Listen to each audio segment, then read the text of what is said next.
لكن أيضا الكرة الماضية تعود تصلح مرة ثانية الآن لمصلحة الهلال في الجهة اليمنى الآن هلالية عن طريق تياغو نيفيز. التغطية موجودة، العرضية في منطقة الجزاء الرأسية.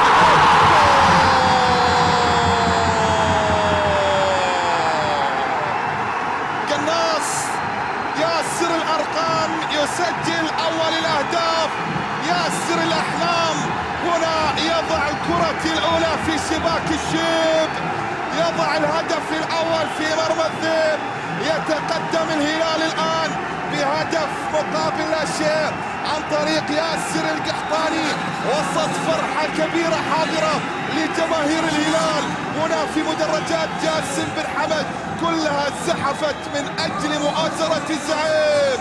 شوف الكرة الماضية راسية في شباك الشيب، أول أهداف اللقاء، سيناريو يتكرر للمرة الثانية في المباراة. فهل يعي كوزمان ذلك؟